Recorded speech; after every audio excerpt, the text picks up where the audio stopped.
A peculiar disquiet had settled upon me the moment the telegram arrived, not unlike the chill that precedes a sudden storm, hinting at an inevitable descent into the unsettling. It was not merely the address, a remote Cornish estate shrouded in a reputation for isolation, nor the terse, almost desperate plea from a family I knew only by name, but rather a persistent, almost resonant hum behind my own eyes, a precursor to the true work Elias Moore undertook. Misty, my marmalade cat, usually a creature of profound indifference to my professional correspondence, had perched herself on the edge of the mahogany desk, her gaze fixed with an intensity I seldom witnessed. Her tail, a plume of fiery orange, twitched with a rhythm that seemed to echo the unspoken anxieties now beginning to unfurl within me, threads of apprehension weaving themselves into the fabric of my composure.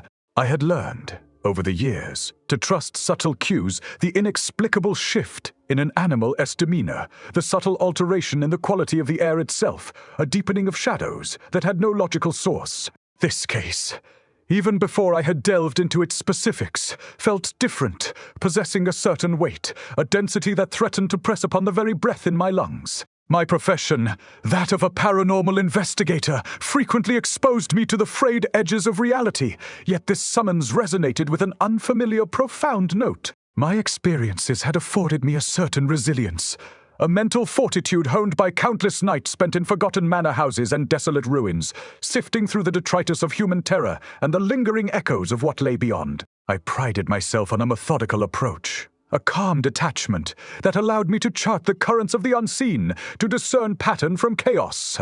Yet, with each passing moment, as I reread the brief, almost cryptic message went, "Unbearable manifestations urgently require your unique expertise." That composure began to fray at the edges, much like an old tapestry exposed to too many harsh winters. The client, a Mrs. Evelyn Thorne, had been recommended by a colleague, a fellow fun detective of the anomalous who spoke of her with a hushed reverence, usually reserved for cases that had defied all conventional explanation. He had offered only a cryptic warning about the estate, Blackwood Manor, suggesting it possessed an intrinsic character that seemed to repel rational thought, a place where the very stones themselves seemed to bear witness to an ancient, unquiet despair. This was not merely a haunting, it was a deep, seated affliction, a blight upon the very land itself. I found myself tracing the intricate pattern of a water stain on the ceiling, a familiar habit when my thoughts began to churn with a particular intensity, pondering the subtle distinctions between a troubled spirit and something far more fundamental, something that might seep from the very foundations of existence. Misty, sensing the subtle shift in my internal landscape, hopped down from the desk with an unusual lightness, her tail now held low, a silent barometer of my rising unease. She padded softly towards the doorway, paused, and then looked back at me, her large amber eyes conveying an intelligence that transcended mere feline instinct. It was a look that seemed to say, "Are you certain?" A silent query that resonated deeply within my own vacillating mind. The packing, typically a meticulous and almost meditative ritual, became a series of distracted movements. I gathered my instruments, the delicate F detectors, the thermal imager, the various recording devices, each item a tool in my ongoing struggle against the encroaching irrational, yet today they felt almost laughably inadequate. What armament could one truly bring against a place described as a blight upon the land? My journey, an affair of some 5 hours by train and then a hired motor car, would take me deep into the rugged heart of Cornwall, a region whose very coastline seemed sculpted by ancient grief. I recalled the old tales of the area, the legends of spectral hounds and drowned sailors, of barrows that breathed with an older, forgotten consciousness. These were the stories that simmered beneath the surface of the land, and it seemed Blackwood Manor was drawing from that same reservoir of enduring melancholy.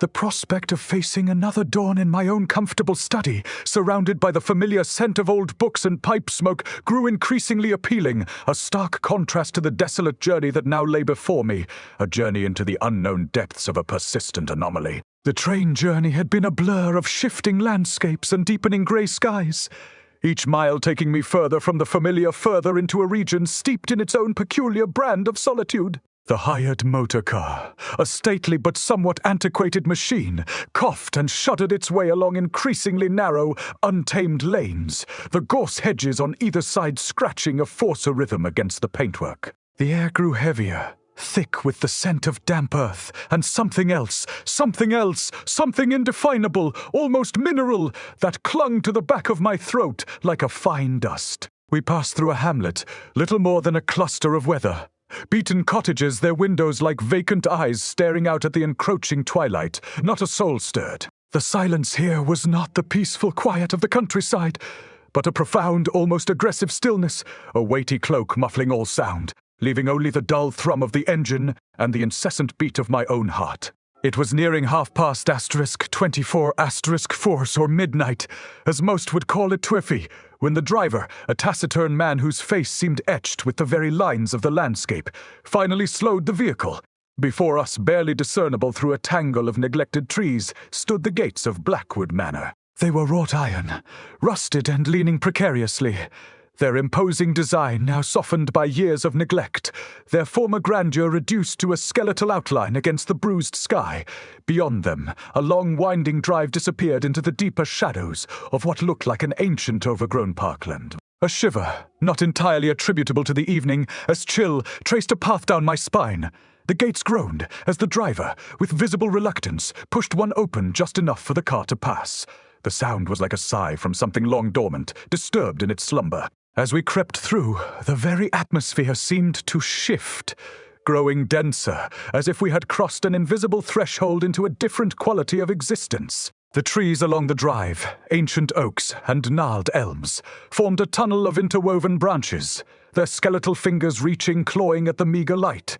No moon was visible through the thick canopy, only the distant, indifferent glitter of a few stars. The headlights cut through the profound gloom, revealing fleeting glimpses of overgrown statuary, broken urns, and the occasional twisted root that seemed to writhe from the earth like a grasping limb. Blackwood Manor itself remained hidden, a promise of dread lurking just beyond the immediate reach of the light.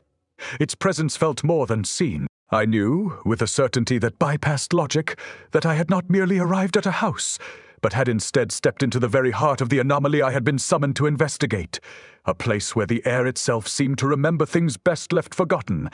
The true work, I felt, was only just beginning. The motorcar's engine died with a final rattling sigh, leaving Elias Moore utterly enveloped by a quiet so profound it felt less like an absence of sound and more like a deliberate, suffocating weight.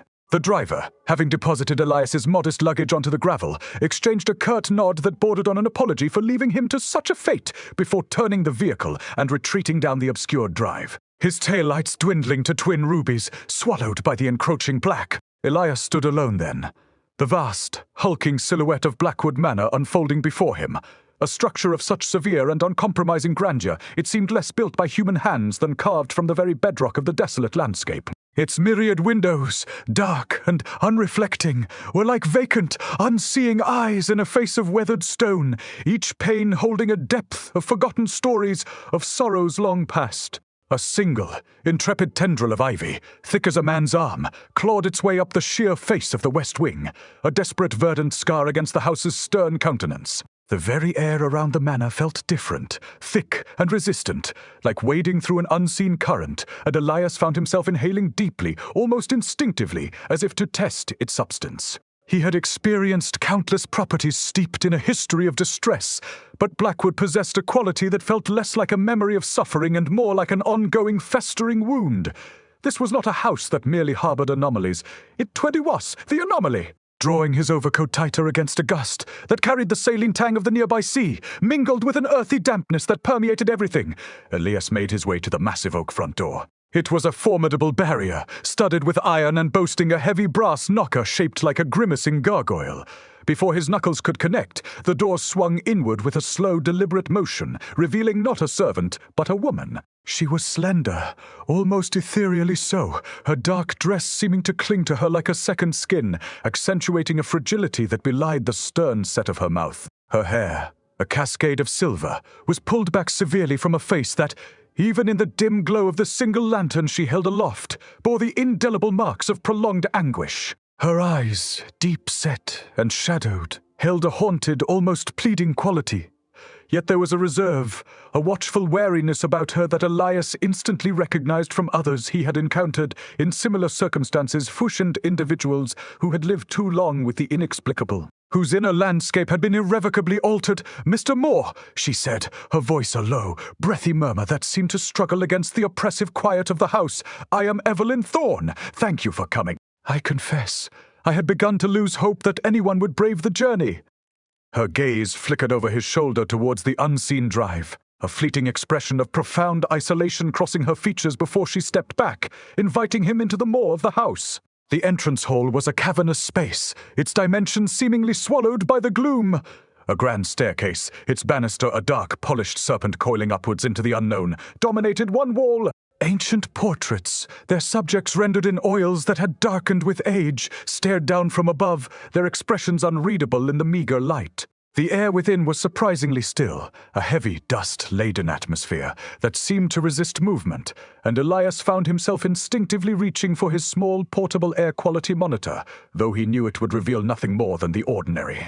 He noted the pervasive scent tooty, not of decay nor of disuse, but something infinitely more subtle, like old dried herbs mingled with the faint, almost imperceptible trace of something that had once been alive, now merely a ghost of its former self. Misty, who had been a silent, bundled weight within his travel bag, choosing to remain hidden during the unsettling journey, now stirred. A faint mew, barely audible, escaped her, and she pushed her head out, her marmalade fur a startling splash of vibrant warmth against the muted tones of the hall. She blinked slowly, her amber eyes taking in the vastness, then, with a soft wriggle, launched herself from the bag. She landed lightly, a silent orange shadow, and immediately pressed herself close to Elias's leg, her usually confident tail now held low, a distinct departure from her customary, regal bearing. She was agitated, a purr rumbling deep in her chest, but it was a purr of unease, a low, guttural vibration that spoke of fear rather than contentment.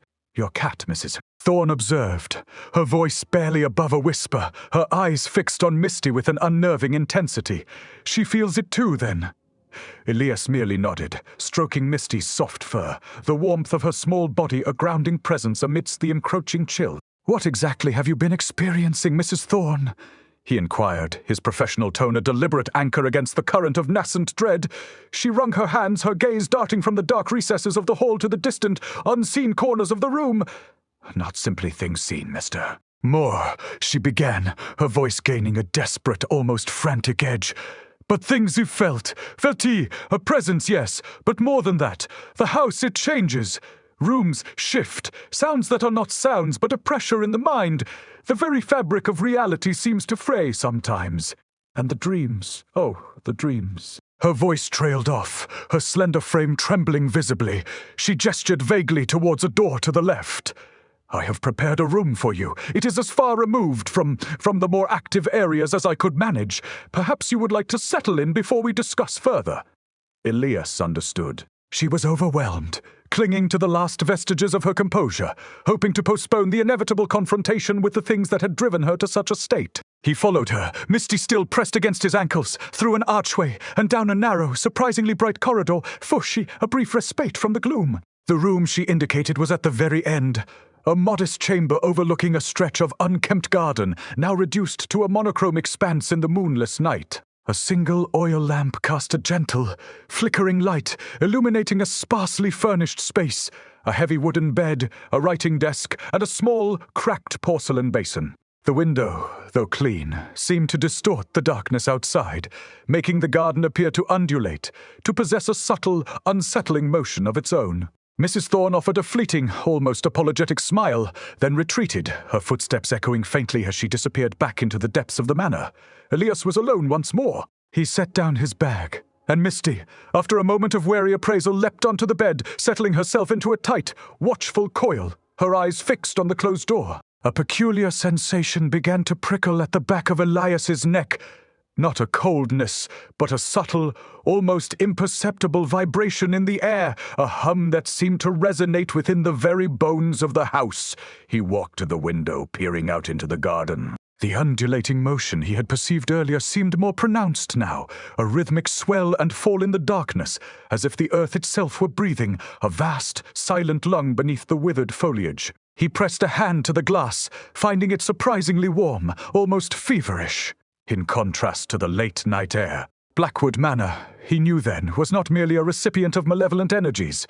It was an active participant, a vast, sentient entity that had waited patiently for his arrival and was now beginning its slow, deliberate exhalation. The quiet of the room, once a welcome respite, began to deepen, transforming from mere stillness into something more deliberate, more potent, as if the air itself possessed a capacity for intentional suppression. Elias found his gaze drawn once more to the window, the garden beyond a rippling expanse of indistinguishable forms under the profound dark. The rhythmic swell and fall he had noted earlier seemed to intensify, a slow, viscous undulation that suggested not earth and plant, but a vast, unseen entity breathing, its colossal respiration drawing the very substance from the atmosphere. He placed a palm against the pane again, a curious warmth emanating from the glass, a warmth that felt unnatural, not of the sun's lingering heat, but an internal, almost vital temperature. Misty, coiled tightly on the bed, her small body a compact knot of tension, watched the window with an unwavering fixity that spoke volumes. Her ears, usually twitching at the faintest sound, were now flattened slightly, conveying a subtle feline distress. He had always trusted her instincts, an unerring barometer for the hidden currents that flowed beneath the surface of the mundane. If Misty was unsettled, then the anomaly was not merely present, it was actively asserting itself.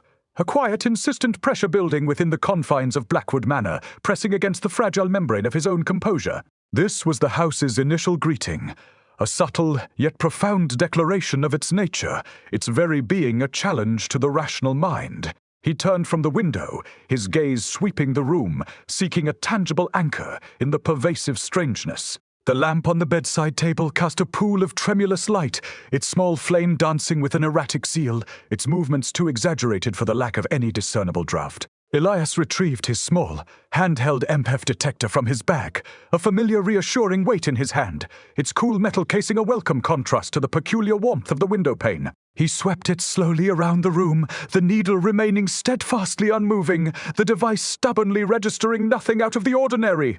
This was, in its own way, more unsettling than a burst of anomalous energy. It suggested not a simple haunting, a transient echo, but something more fundamental, something woven into the very fabric of the house that defied conventional detection. The silence, which had been so absolute, now seemed to fray at its edges, not with sound, but with a subtle internal tremor, a vibration felt more in the bones than heard by the ear. It was as if the house itself were humming, a low resonant frequency that bypassed the auditory canals and went straight to the deeper, more primal centers of perception. Misty let out another low, guttural purr, a sound of deep-seated discomfort, her tail twitching in a slow, almost hypnotic rhythm against the rough bedspread. The house was speaking, not with words, but with an internal language of pressure and resonance, and Elias, with every fiber of his being, was beginning to listen. His investigations always began with an empirical assessment, yet here the very air seemed to defy such cold scrutiny. He moved beyond his room, drawn by an instinct that bypassed logic, into the silent corridor. The single oil lamp from his room provided a meager sphere of influence, pushing back the encroaching obscurity only slightly. He walked slowly, his steps making no discernible sound on the ancient runner that carpeted the floor, his senses alert to every nuance, every subtle shift in the oppressive atmosphere. He paused before a closed door, sensing a greater density beyond it, a concentration of the strange internal hum. He tried the handle. It turned with a smooth, unresisting grace, revealing a dimly lit parlor. The room was heavy with the presence of generations, its furniture draped in white dust sheets like shrouded figures, their forms hinting at forgotten elegance. A grand piano stood in one corner, its polished surface reflecting the faint light from the corridor like a dark, placid pool. As he stepped into the room, the internal hum intensified, becoming almost a pressure against his eardrums, and a subtle, almost floral scent, cloying and sweet, yet with an undercurrent of something sharp, something almost mineral blossomed in the air. It was the scent of memory he realized of lives once lived with passion and despair, now distilled into an olfactory echo. Misty, who had remained steadfastly by his side, suddenly froze, her body rigid, her gaze fixed on the piano.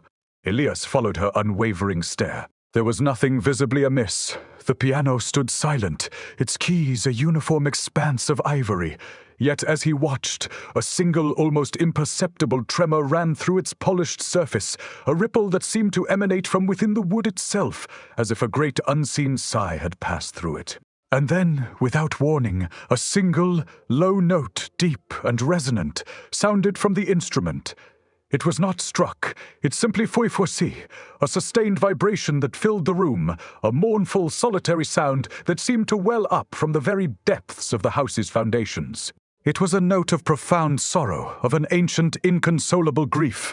Misty, with a sudden, panicked yowl, bolted, disappearing back towards the corridor, her usual courage utterly abandoned. Elias felt a sudden, profound coldness, not external but internal, a chilling of the very marrow of his bones that left him momentarily breathless. This was not a spirit playing a trick, not an echo of the past. This was the house itself, articulating its anguish, manifesting its consciousness in a way that defied all his accumulated experience. The single note hung in the air, a physical weight vibrating against his chest, a lament that was not merely heard, but felt demanding an acknowledgement that Elias, for all his professional detachment, found himself unable to deny. The house was not merely breathing, it was weeping, and he was standing, an unwilling witness, in the very heart of its inconsolable sorrow.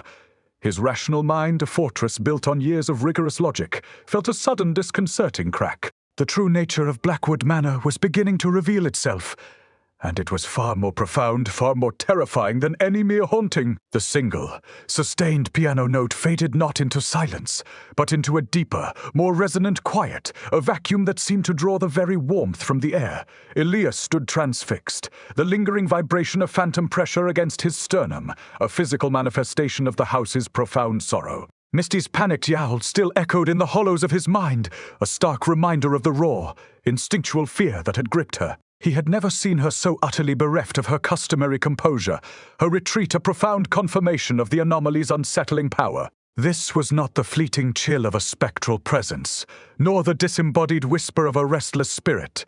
This was the house itself, a colossal organ of grief, sounding its lament with a resonance that bypassed the ears and settled deep within the soul. The heavy dust sheets draped over the furniture seemed to stir, not with any discernible breeze, but with a subtle internal agitation, as if the shrouded forms beneath were restless, shifting in sympathy with the house's mournful exhalation. The floral scent, cloying and sweet, yet with that sharp, mineral undertone intensified, filling his lungs with an almost intoxicating sorrow, a fragrance that spoke of withered blooms and decaying memory. His methodical brain, usually so adept at categorizing and dissecting, found itself struggling to contain this experience, to fit it into any pre-existing framework of paranormal phenomena. Blackwood Manor was not merely haunted. It was a living, suffering entity, and he, Elias Moore, was now inextricably caught within its profound, agonizing awareness. He took a hesitant step backward, his hand reaching instinctively for the doorframe, a tactile anchor against the encroaching tide of the inexplicable.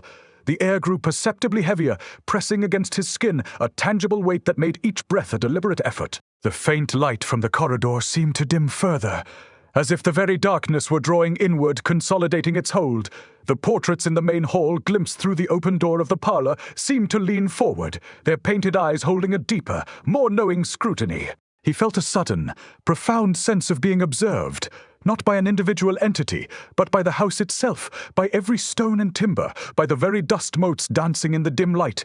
It was a pervasive, inescapable gaze, an ancient awareness that permeated every corner of Blackwood Manor. His initial professional detachment, a shield he had honed over years, began to crack, revealing a raw vulnerability beneath. This was not a case to be solved with instruments and logical deduction. This was an encounter with something far older, far more fundamental than any mere residual energy. It was a confrontation with the very essence of despair, made manifest in stone and shadow. The single piano note, though faded, continued to reverberate within him, a chilling echo that resonated with an innate, buried sorrow of his own, threatening to awaken something long dormant. He pushed open the parlor door fully, stepping back into the corridor, the faint hope of finding Misty a small, desperate comfort. The corridor, however, was now utterly consumed by a darkness far deeper than before, the distant light from his room entirely swallowed. He fumbled for the small, powerful torch in his coat pocket, his fingers clumsy with a nascent tremor. The beam, when it finally sprang forth, was a stark, almost violent intrusion into the oppressive gloom, cutting a narrow path through the palpable black. It revealed nothing but the dusty runner, stretching into the abyss, and the looming shapes of unidentifiable furniture shrouded in white. There was no sign of Misty. The silence, now that the piano's lament had passed, was absolute, a profound, suffocating void that seemed to press in from all sides, amplifying the frantic beat of his own heart. He called out, "Misty." "Here, girl," his voice a thin, reedy sound that seemed to be immediately absorbed by the hungry quiet, offering no echo, no reverberation, as if the house itself had swallowed the sound whole. A profound sense of isolation, sharper and more acute than anything he had yet experienced, settled upon him. He was truly alone, adrift in a sea of unknowable dread, his sole companion vanished, swallowed by the insatiable consciousness of Blackwood Manor. He began to walk, slowly, cautiously, the torch beam darting ahead, searching for a sign, a glimmer of orange fur in the pervasive darkness. The corridor seemed to stretch interminably, its familiarity receding with each step, morphing into an unfamiliar labyrinth of shadows. He felt the subtle incline of the floor beneath his feet, a gradual slope that had not been there before, a disconcerting shift in the very architecture of the house. The walls, too, seemed to press in, their rough, cold stone exuding a faint, earthy scent, mingled with something else, something metallic and sharp, like the taste of old blood on the tongue. He rounded a corner that he did not recall existing, the torch beam suddenly falling upon a heavy wooden door, intricately carved with what appeared to be ancient, interlocking symbols. It was not a door he had noticed on his initial entry, and its presence now felt profoundly wrong, an anomaly in the very layout of the house. A faint, almost imperceptible scratching sound emanated from behind it, a soft, rhythmic rasp that suggested something trapped, something desperate, clawing at the wood. It was the sound of a living thing struggling in the dark. Elias felt a surge of cold dread, mingled with a desperate, burgeoning hope. Could it be Misty? His hand reached for the handle even as a primal voice within him screamed a warning, a desperate plea to retreat from the encroaching malevolent intelligence of Blackwood Manor. He knew, with a certainty that chilled him to the bone, that whatever lay beyond that door, it would not be a simple explanation, but a deeper plunge into the heart of the house's unquiet sorrow. The cold dread that had seized Elias was a physical entity, tightening its grip around his chest, even as a flicker of desperate hope ignited within him. The scratching sound, faint yet insistent, offered a tantalizing possibility. Misty! Could she be trapped, clawing at the unfamiliar wood, her small paws scrabbling against the inexplicable architecture of Blackwood Manor? His fingers, despite the cold tremor that ran through them, found the heavy ornate handle. It was fashioned from a dark, unidentifiable metal, cool to the touch and strangely slick, as if coated in a fine, invisible film. The symbols carved into the door, intricate and alien, seemed to writhe beneath his gaze, their interwoven lines suggesting an ancient, forgotten language, a warning perhaps that he was now irrevocably transgressing a boundary. He hesitated for a fraction of a second, the primal voice of caution screaming for retreat, but the image of Misty, frightened and alone, propelled him forward. He turned the handle. It moved with an almost viscous resistance, a soundless, laborious rotation that felt less like the mechanics of a latch, and more like the turning of a great internal key, unlocking something vast and deeply buried within the house's consciousness. The door swung inward slowly, grudgingly, revealing not another room, but a narrow, precipitous flight of stone steps descending into an unimaginable blackness. The air that rushed forth was not merely cold, it was stagnant, laden with the profound scent of damp earth, decaying leaves, and something else, something metallic and sharply acrid, reminiscent of old dried blood. It was the smell of the subterranean of secrets, long buried, and it struck Elias with a physical force, tightening his throat. The scratching sound, however, had ceased, replaced by a profound, echoing silence that seemed to swallow the torch's beam whole, leaving only a faint, struggling pool of light at his feet. The steps were rough, hewn, uneven, and slick with an unseen moisture, their surface bearing the faint, eroded marks of countless past descents. As he peered into the abyss, a chilling realization blossomed in his mind. This was not merely a forgotten cellar. This was a passage, an ingress into something far older, far more elemental, an organ of the house that pulsed with a life entirely separate from the domestic. Blackwood Manor was revealing its true ancient heart. A place where the superficial layers of human habitation peeled away to expose a raw, throbbing core of primeval dread. His rational mind, that steadfast bastion of logic, felt a sudden, profound vertigo, a dizzying sense of falling into an abyss of pure, unadulterated anomaly. He descended cautiously, one slow, deliberate step after another, his torch beam cutting a hesitant path through the absolute darkness. The walls of the passage were rough, unmortared stone, weeping with moisture, their surfaces slick with an unseen slime. Each step downward amplified the oppressive weight of the air, making his lungs ache with the effort of drawing breath. The metallic, acrid scent intensified, becoming almost overwhelming, a taste on his tongue that was both bitter and strangely sweet, a flavor of corruption and something else, something vital yet deformed. He became acutely aware of the subtle vibrations beneath his feet, a low rhythmic thrumming that was not the house's sorrowful lament, but a deeper, more primal pulse, a slow, deliberate beat that seemed to resonate from the very bedrock of the earth. This was not the echo of human tragedy. This was the heartbeat of something far more ancient, far more elemental, a life force that had perhaps predated the manor, merely absorbed its sorrow into its own vast, unknowable consciousness. He reached out a hand, his fingers brushing against the cold, Torfy stone, feeling the slick, unseen film that coated its surface, an unnerving texture that spoke of long-held moisture and a pervasive, insidious growth. He was no longer merely investigating a haunting. He was entering a realm where the laws of nature seemed to bend and distort, a place where the natural world had been subsumed by something profoundly unnatural.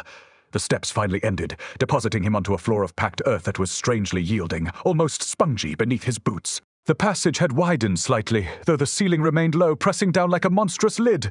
His torch beam flickered, a sudden unnerving stutter that sent a fresh wave of panic through him, threatening to plunge him into utter darkness. He tapped it sharply, the light regaining its steady glow, but the momentary lapse had etched itself into his mind, a chilling reminder of his precarious position. He swept the beam around the chamber, revealing a space that was not a cellar, but a vast cavernous hollow, its distant walls lost in the impenetrable gloom. The air here was even thicker, heavier, saturated with the metallic, earthy scent, and the low thrumming vibrated through the very soles of his feet, a constant, unsettling presence. And then he saw it. In the center of the cavern, half submerged in the yielding earth, was a structure, an altar perhaps, or a pedestal fashioned from the same rough dark stone as the passage walls. Its surface was carved with the same intricate, alien symbols he had seen on the door, but here they seemed to glow with a faint internal luminescence, a sickly greenish light that pulsed in time with the earth's low thrum, and atop this structure, curled into a tight, shivering ball, was Misty. She was alive, but her small body trembled violently, her eyes wide with a terror Elias had never witnessed, fixed not on him, but on something just beyond the reach of his torchlight, something lurking in the vast, unilluminated depths of the cavern, a silent, unseen presence that radiated a cold, profound malevolence. His heart hammered against his ribs, a frantic drumbeat in the oppressive silence. He had found the heart of Blackwood Manor, and it was beating with a slow, monstrous rhythm of its own. He moved towards her, his movements slow, deliberate, each step a conscious effort against the invisible resistance of the air. The faint greenish glow from the altar intensified as he approached, illuminating Misty's trembling form with an eerie, sickly light. Her fur, usually so vibrant, appeared dull and matted, her small body convulsing with silent shivers. He tried to speak her name, but his throat was tight, constricted by the overwhelming atmospheric pressure, his voice little more than a strained whisper. As he drew closer, the low thrumming intensified, becoming a pervasive vibration that resonated through his entire body, a painful resonance that seemed to threaten to shake him apart. He could feel the cold, profound malevolence now, a tangible, suffocating presence that emanated from the unlit depths, a primordial darkness that seemed to be actively observing him, assessing his intrusion. He reached the altar, kneeling beside Misty, his hand reaching out to touch her, to offer what little comfort he could. But as his fingers brushed her fur, a sudden blinding flash of green light erupted from the altar, throwing grotesque shadows across the cavern walls. The thrumming intensified to a deafening roar, and Elias felt a searing pain, as if countless needles were being driven into his brain. He crumpled to the yielding earth, the torch falling from his grasp, plunging the cavern into an almost absolute darkness, broken only by the pulsing, sickly green glow from the ancient stone. The last thing he registered before consciousness began to fray was Misty's frantic, terrified caterwaul, a sound of pure, unadulterated horror, as if she were witnessing something so utterly abominable that it defied all comprehension, a sight that would forever mar the fabric of her small animal soul. He was no longer an investigator, he was a sacrifice, offered to the ancient, hungry heart of Blackwood Manor. A profound, abyssal blackness consumed Elias Moore, a darkness so absolute it felt less like an absence of light, and more like a crushing physical presence pressing down upon his very being. The searing pain in his brain, a constellation of countless needles, had receded to a dull, throbbing ache, a persistent rhythm that resonated with the low, monstrous thrum of the cavern itself. He lay sprawled on the yielding, spongy earth, the metallic, acrid scent of the subterranean chamber filling his nostrils, a taste of decay and something indefinably vital clinging to his tongue. Misty's terrified caterwaul, a sound of pure, unadulterated horror, still echoed in the recesses of his mind, a chilling testament to whatever abominable sight had assailed her small, animal soul. He tried to move, to push himself up, but his limbs felt heavy, unresponsive, as if bound by unseen fetters. A profound lethargy, born not of exhaustion but of a deeper, insidious drain, permeated his body, rendering him almost entirely powerless. The sickly green glow from the ancient stone altar pulsed with a renewed malevolent intensity, throwing grotesque, dancing shadows across the cavern walls, shadows that seemed to writhe and contort with an unnatural life of their own. He was no longer an investigator, no longer an observer. He was a captive, caught within the hungry, pulsating heart of Blackwood Manor, a sacrifice offered to its ancient, unquiet consciousness. He forced his eyes open, his vision blurry, distorted by the lingering effects of the blinding flash. The green light from the altar pulsed with a slow, deliberate rhythm, a sickly, incandescent heart beating in the profound gloom. Misty was gone. His frantic gaze swept the immediate vicinity, searching for any sign of her. But the small orange form had vanished, swallowed by the cavern's vast, unilluminated depths. A fresh wave of despair, sharper than any physical pain, washed over him. His companion, his barometer of the unseen, his last tangible link to the mundane world, was gone. He was truly alone now, utterly isolated in a realm where reality had become a malleable, distorting force. The air grew heavier, denser, pressing in on him, and he became acutely aware of a pervasive coldness that emanated not from the damp stone, but from the depths of the cavern, an internal chill that seeped into his very bones, a profound, spiritual ice that threatened to freeze his very will. The thrumming of the earth intensified, a low guttural vibration that seemed to resonate within his own chest, a monstrous heartbeat mirroring his own frantic pulse. He pushed himself to a sitting position, his head swimming, the floor swaying beneath him as if the cavern itself were a vast, living lung, inhaling and exhaling with a slow, deliberate rhythm. His discarded torch lay a few feet away, its beam now a pitiful, flickering ghost of its former self, casting only a dim, erratic light. He crawled towards it, each movement a laborious effort, his muscles protesting with a profound, bone-deep weariness. As his fingers closed around the cool metal casing, a sudden chilling whisper brushed against his ear, a sound that was not sound, but a direct intrusion into his mind, a voice that was both ancient and utterly devoid of warmth, a dry, rustling murmur like parchment tearing in a forgotten wind. It spoke no discernible words, yet its meaning was conveyed with an unnerving clarity. 48 hours now. The torch, as if in response to this unseen utterance, flared once more, its beam momentarily strong, cutting through the gloom, and Elias saw it. Not in the immediate vicinity, but further back, just at the edge of the altar's green glow, a movement. A shadow deeper than the surrounding darkness detached itself from the cavern wall. It was not a solid form, but an absence, a gaping void in the fabric of reality. Yet it possessed a distinct, undulating outline, a fluid, ever-shifting shape that seemed to absorb the meager light. It moved with a slow, deliberate grace, a silent, predatory glide that sent a fresh surge of primal terror through Elias's already frayed nerves. This was not a spirit. This was something far older, far more alien, a being of pure malevolence, drawn from the deepest, most primordial wellsprings of the earth. He scrambled backward, a choked gasp escaping his lips, the acrid taste of fear mingling with the metallic tang in the air. The entity, this shifting void, continued its inexorable advance, its movements accompanied by a subtle, almost imperceptible displacement of the air, a pressure wave that preceded it, announcing its approach. The sickly green light from the altar pulsed faster now, a frantic, almost excited beat, as if in anticipation.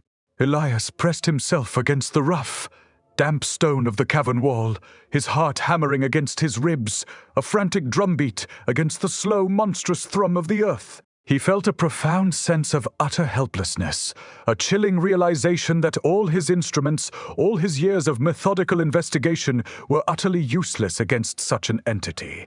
It was not merely supernatural, it was antithetical to existence itself, a tear in the very tapestry of reality. He could feel its presence now, not as a visual form, but as a profound internal coldness, an emptiness that sought to consume him, to draw him into its own boundless void. The air grew impossibly heavy, crushing, and he struggled to draw breath, his lungs burning with the effort. He saw, or rather he felt, the entity now directly before him, a colossal shifting absence that loomed over him, its formless bulk eclipsing the faint green glow of the altar. He could perceive no eyes, no mouth, no discernible features. Yet he knew, with a certainty that transcended sight, that it was observing him, its ancient, malevolent consciousness probing the very depths of his being, assessing his worth as a final, desperate sacrifice. A sudden, excruciating pressure built behind his eyes, a sensation of his skull being gently, inexorably squeezed, as if by an invisible, immense hand. The whisper returned, not against his ear, but from within his own mind, a dry, rustling presence that filled his thoughts with a profound, ancient hunger. We have been waiting. We have been so hungry. He felt a profound weakening, a draining of his very life force, as if his essence were being drawn out of him, a slow, agonizing siphoning. He tried to resist, to push back against the encroaching void, but his will felt like a fragile reed against a monstrous current. He was dissolving, unraveling, his consciousness fraying at the edges, losing its hold on reality. The green light pulsed once more, a final blinding flare, and then faded, plunging the cavern into an utter, impenetrable darkness. Elias felt himself falling, not through space, but through a dimension of pure sensation, a descent into an abyss of cold, ancient hunger. He was no longer Elias Moore, the investigator. He was merely a sensation, a fading spark in the boundless, consuming maw of Blackwood Manor, his very identity dissolving into the primordial darkness from which the house and its ancient monstrous tenant had sprung. He was being consumed, not by fire, but by a profound, spiritual desolation, his mind the last flicker of resistance against an eternal, ravenous void. The sensation of falling, a disorienting freefall through an abyss of pure sensation, persisted, though Elias Moore could no longer discern the physical boundaries of the cavern. His consciousness, a flickering ember in an overwhelming gale, struggled against the profound spiritual desolation that sought to consume it entirely. His body, if indeed he still possessed one in any meaningful sense, felt like an empty husk, a vessel from which all vitality was being slowly, inexorably siphoned. The ancient whisper, now a resonant hum within the very core of his being, repeated its chilling pronouncement. For we have been waiting. We have been so hungry. It was a hunger not for flesh, but for essence, for the very spark of sentience, and Elias felt his own identity dissolving, unraveling like a threadbare tapestry in the grip of an unseen colossal hand. The metallic, acrid tongue, once merely a scent, had become a pervasive taste, a bitter and sickly sweet flavor that permeated his thoughts, a constant reminder of the pervasive corruption that now enveloped him. He was no longer merely a captive. He was sustenance, a slow, agonizing offering to the primordial darkness that Blackwood Manor had merely served to conceal. The pulsating green light, though no longer visible, left a phantom impression behind his eyes, a sickly internal glow that illuminated the terrifying landscape of his own unraveling mind. Then, through the encroaching fog of his dissolution, a faint, almost imperceptible warmth pricked at the edges of his fading awareness. It was a subtle, insistent pressure, a familiar comfort that seemed utterly incongruous with the boundless void that surrounded him. A memory fragile and fleeting flickered, the soft weight of a small, furry body, the rhythmic rumble of a contented purr against his chest.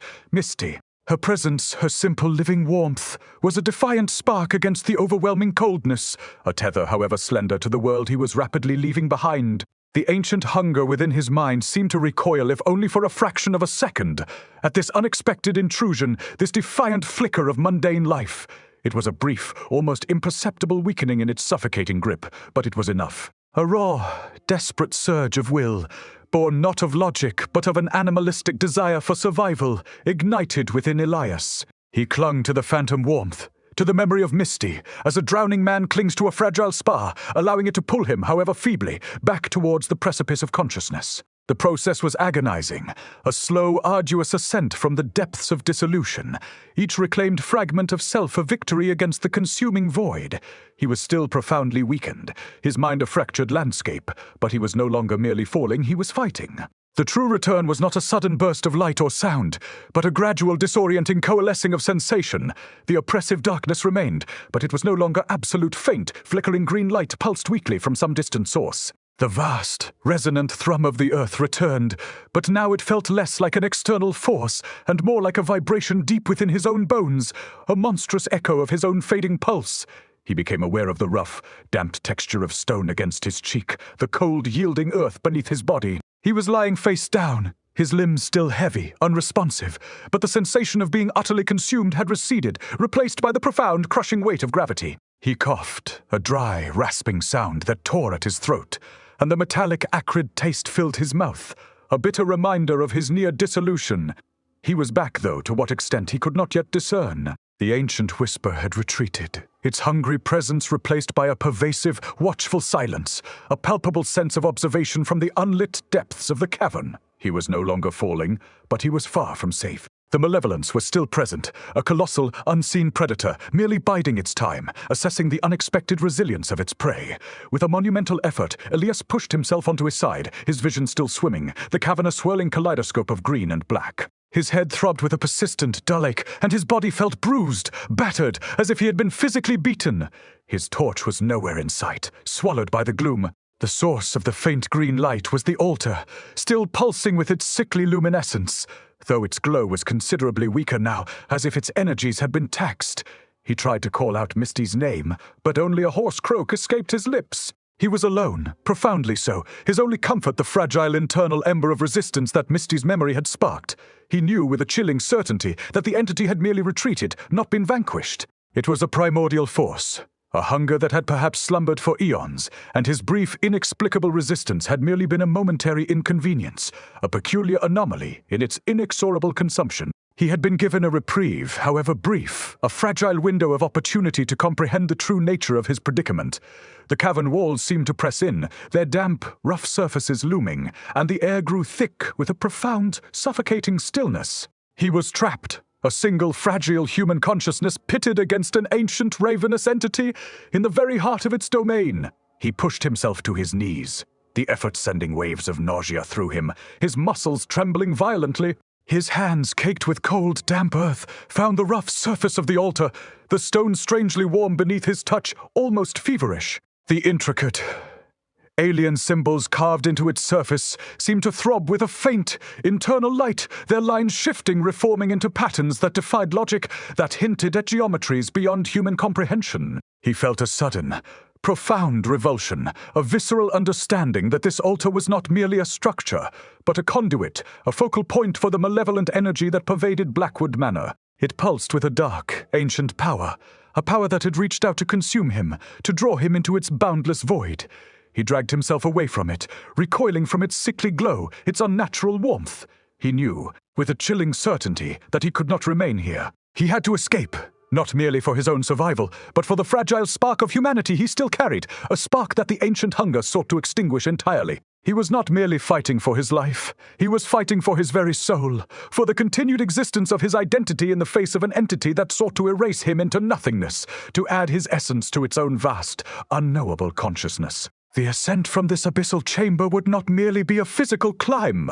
It would be a desperate, agonizing struggle against the very forces of oblivion. The fight for his very essence was a silent, internal struggle waged on the cold, yielding floor of the cavern. Elias, propelled by a will he hadn't known he possessed, scrambled away from the pulsing, sickly green glow of the altar, its unnatural warmth, a profound source of revulsion. His limbs, still heavy and aching, moved with a desperate, clumsy urgency, each movement a defiant refusal to succumb to the profound lethargy that sought to reclaim him. The metallic, acrid tang in the air remained, a constant, bitter reminder of the near dissolution, a taste of the void he had so narrowly evaded. The vast, resonant thrum of the earth continued, a low, guttural vibration that seemed to emanate from the very bedrock, a monstrous heartbeat against which his own frantic pulse felt pitifully weak. He was a fragile, defiant spark in a boundless, consuming darkness, and he knew with a chilling certainty that the entity, the colossal, shifting absence, was still there, lurking in the unlit depths, its ancient, malevolent consciousness observing him. Assessing his renewed struggle with a patient, predatory awareness. He had been given a reprieve, yes, but it was a fleeting one, a mere pause in the inexorable process of his consumption. His escape, if it were even possible, would not merely be a physical climb, it would be a desperate, agonizing ascent against the very forces of oblivion, a battle for the continued existence of his identity. He dragged himself towards the distant, unseen wall of the cavern, the rough, damp stone a cold comfort against his trembling hands.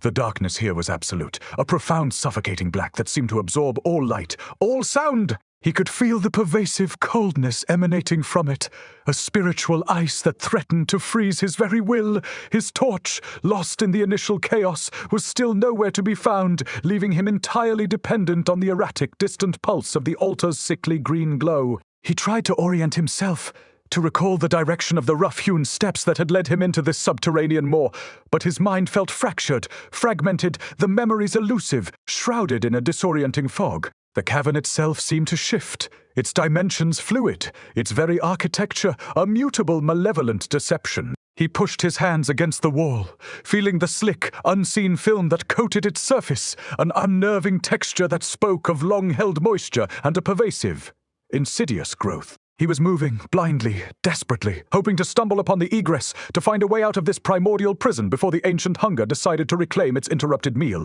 The air grew impossibly heavy, crushing, and he struggled to draw breath, his lungs burning with the effort, his head throbbing with a persistent, dull ache. As he fumbled along the wall, his fingers brushed against something soft, something warm, something utterly incongruous with the cold, damp stone. A sudden surge of hope, sharp and almost painful, pierced through his despair. He reached out, his hand closing around a familiar, compact form.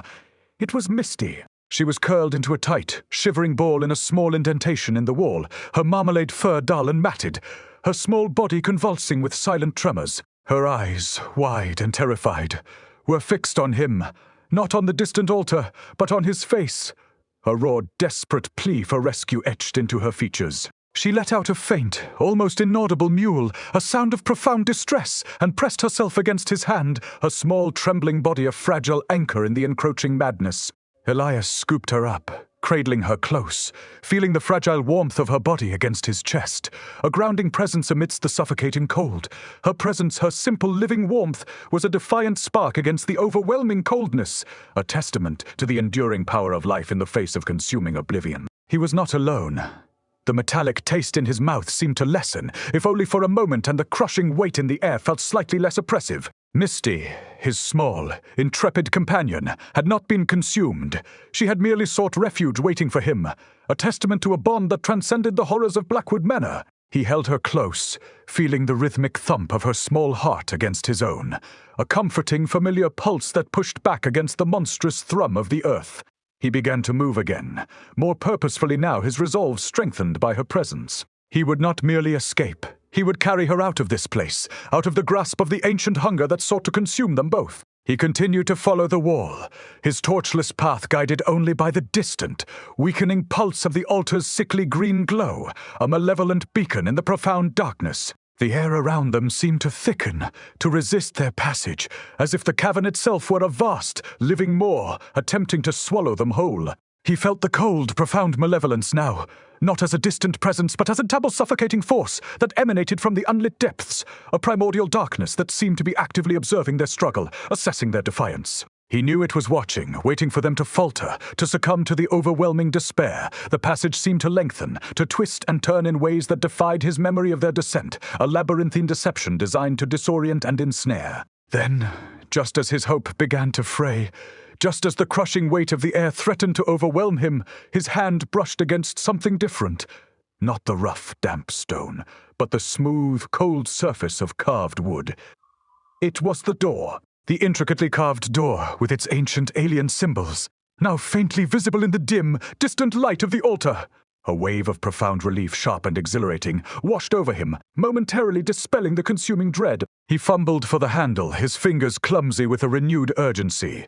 It was still slick, still coated in that unseen, unnerving film, but this time he turned it with a desperate strength, pulling the heavy wood with a primal need for escape. The door groaned open, not into the passage he remembered, but into a different, equally dark and silent corridor, one whose familiarity was a cruel mockery of what had been. He stepped through, pulling Misty close, the door swinging shut behind them with a soft final thud, a sound that seemed to seal their fate within the labyrinthine heart of Blackwood Manor. But at least, for a fleeting moment, they were out of the immediate grasp of the consuming void. He was out of the cavern, yes, but he was still utterly lost within the monstrous, living architecture of the house, and the ancient hunger he knew was still very much awake and very much aware of their presence. The heavy door thudded shut behind Elias and Misty, a sound that resonated with a chilling finality echoing down the new, unfamiliar corridor. They were out of the cavern, yes, but the sense of reprieve was fleeting, ephemeral, a mere whisper against the monumental dread that still clung to them like an oppressive shroud. The air in this corridor, though lacking the acrid tang of the subterranean depths, possessed its own peculiar quality, a profound dust-laden stillness, a dryness that seemed to absorb all moisture, all sound leaving an unnerving vacuum. Elias still cradled Misty close, her small body trembling against his chest, a fragile anchor in the encroaching madness. Her large amber eyes, wide with a persistent terror, scanned the gloom, reflecting the faint, almost imperceptible slivers of light that seemed to seep from unseen cracks in the walls, hinting at hidden sources of illumination, or perhaps simply the internal glow of the house itself. The metallic taste lingered on his tongue, a ghost of the void, a constant reminder of how narrowly they had escaped. He was no longer battling a distant, unseen force. He was now squarely within the labyrinthine heart of Blackwood Manor, and the house, he knew, was far from finished with them. Its ancient hunger, though momentarily thwarted, was still very much awake and very much aware of their presence, an insidious consciousness that permeated every stone, every shadow. He pressed his back against the rough, cold wall, taking a moment to gather his fragmented thoughts, to impose some semblance of order on the chaos that threatened to overwhelm him. The corridor stretched endlessly in both directions, a tunnel of profound darkness broken only by those faint, inexplicable slivers of light like distant, dying embers. The floor beneath his feet was not the rough, hewn stone of the cavern, nor the old runner of the upper floor, but a cold, smooth flagstone, uneven and worn in places, hinting at countless unseen passages. There was no sound, not even the faint creak of old timbers, only the frantic beat of his own heart and the shallow, rapid breaths of Misty against his chest. He felt a profound sense of disorientation, a chilling realization that the very architecture of Blackwood Manor was mutable, shifting, its layout defying any logical understanding. This was not merely a house with secrets. It was a living, breathing construct, its internal organs rearranging themselves, its corridors twisting and turning to ensnare and confuse. He was lost utterly and profoundly within its malevolent, sentient design. His professional training, his methodical approach to the paranormal, felt woefully inadequate against such a profound existential threat. He began to move slowly, cautiously, his free hand outstretched, feeling his way along the cold, unyielding stone. Misty, usually so independent, remained pressed against him, her small head burrowed into his shoulder, her purr a low guttural vibration of sustained distress. He chose a direction at random, the concept of choice itself feeling like an absurd luxury in this suffocating labyrinth. With each step, the air seemed to grow heavier, denser, pressing in on him, making each breath a laborious effort. The faint slivers of light that had initially offered a glimmer of hope now seemed to mock him, receding as he approached, always just beyond his reach, always hinting at an illumination that never fully materialized. He felt a subtle incline beneath his feet, a gradual slope that suggested a further descent, a deeper plunge into the house's unknown depths. The walls, too, seemed to press in, their rough, cold stone exuding a faint, earthy scent, mingled with something else, something metallic and sharp, like the taste of old blood on the tongue, a pervasive echo of the cavern's acrid atmosphere. He was not merely walking through a corridor. He was traversing a living, conscious entity, its very essence permeated with a profound, ancient malevolence. Then, a faint sound, almost imperceptible, reached him through the profound stillness. It was a rhythmic tapping, soft and insistent, emanating from somewhere ahead, just beyond the reach of his limited perception. It was not the scratching of something desperate, but a deliberate, almost methodical sound, a gentle, persistent rap that seemed to resonate within the very bones of the house. Misty, sensing the sound, lifted her head slightly, her ears twitching, her gaze fixed on the unseen source with a renewed wary intensity. Elias paused, straining to identify it, to discern its origin. It was a sound that seemed to speak of an unseen presence, a deliberate communication in the profound silence. He began to move towards it, drawn by an instinct that bypassed logic, a desperate hope for a tangible clue, a sign of another living soul in this desolate, shifting maze. The tapping grew louder as he approached, becoming a clearer, more distinct rhythm, a soft, almost delicate rapping that seemed to emanate from a specific point in the darkness. He reached out, his hand brushing against a smooth, cold surface that was not stone, but wood. It was a door, a heavy, unadorned wooden door, its surface surprisingly free of the dust and decay that coated so much of the manor. The tapping was coming from behind it. He hesitated, the primal voice of caution whispering a warning, yet the desperate need for answers, for any break in the oppressive silence, urged him forward. He placed his ear against the cold wood, and the tapping stopped, replaced by a faint, almost inaudible whisper, a dry, rustling sound that permeated the wood, seeping into his mind, speaking no discernible words, yet conveying a profound, chilling invitation. It was the voice of the house itself, he knew, beckoning him deeper into its pervasive, ancient consciousness, its hunger still very much alive, and its patience seemingly infinite. He was a moth drawn to a malevolent flame, and the house, with its shifting corridors and insidious whispers, was closing in. The cessation of the tapping, replaced by that insidious, dry whisper seeping through the heavy wood, sent a fresh wave of profound unease through Elias. It was not a sound he heard with his ears, but a direct intrusion into his mind, a voiceless communication that resonated with an ancient, patient malevolence. He clutched Misty tighter, her small body a trembling warmth against his chest, her soft purr now entirely absent, replaced by a low, almost imperceptible growl, a guttural vibration of pure, instinctual fear.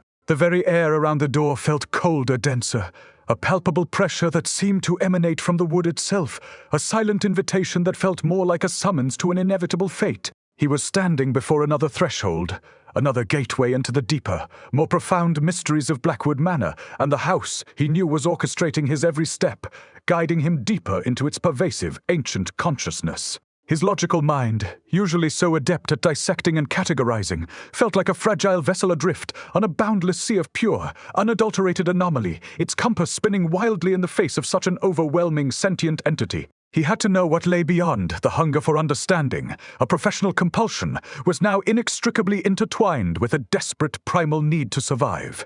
He pushed the door tentatively at first, then with a surge of desperate resolve. It swung inward silently, revealing a room bathed in a soft, ethereal light, a profound contrast to the oppressive gloom of the corridor.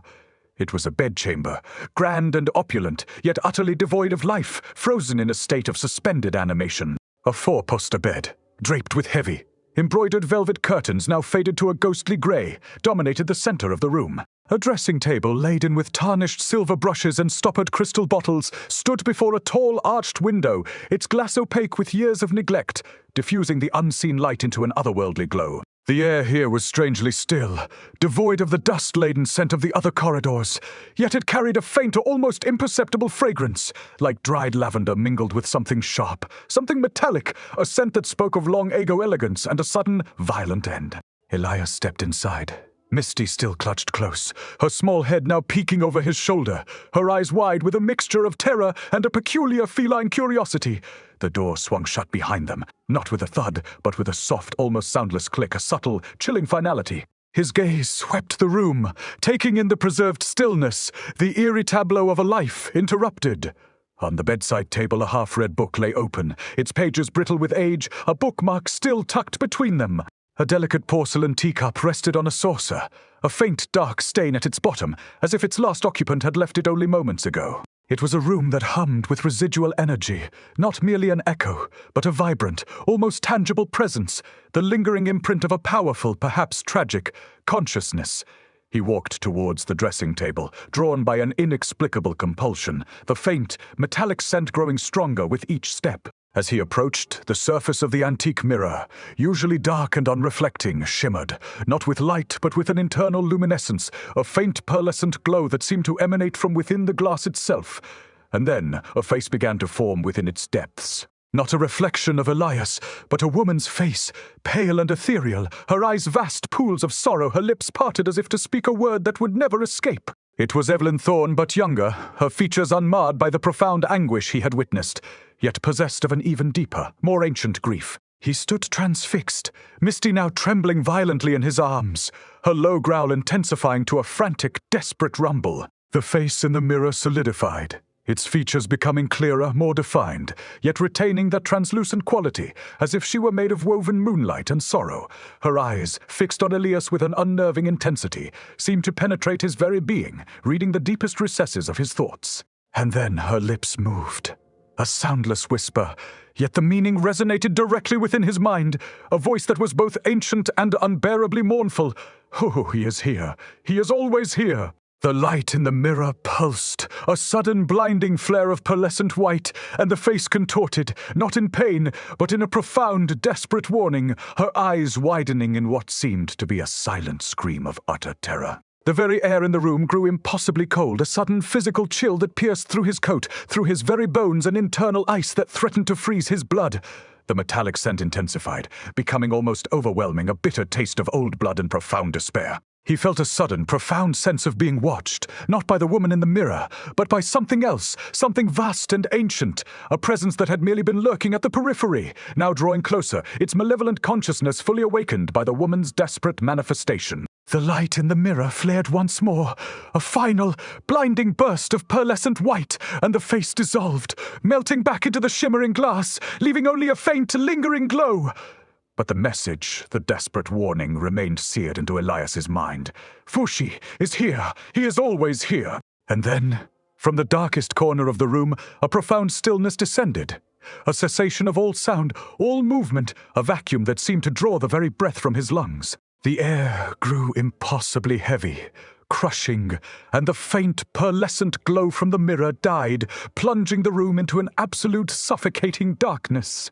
Elias stood frozen, Misty a trembling weight in his arms, his heart hammering against his ribs, a frantic drumbeat against the profound, terrifying silence. He felt it now, not as a visual form, but as a colossal, unseen presence, a profound malevolence that filled the room, pressing in from all sides, its ancient, hungry consciousness now fully focused on them. This was the he the woman had warned him of.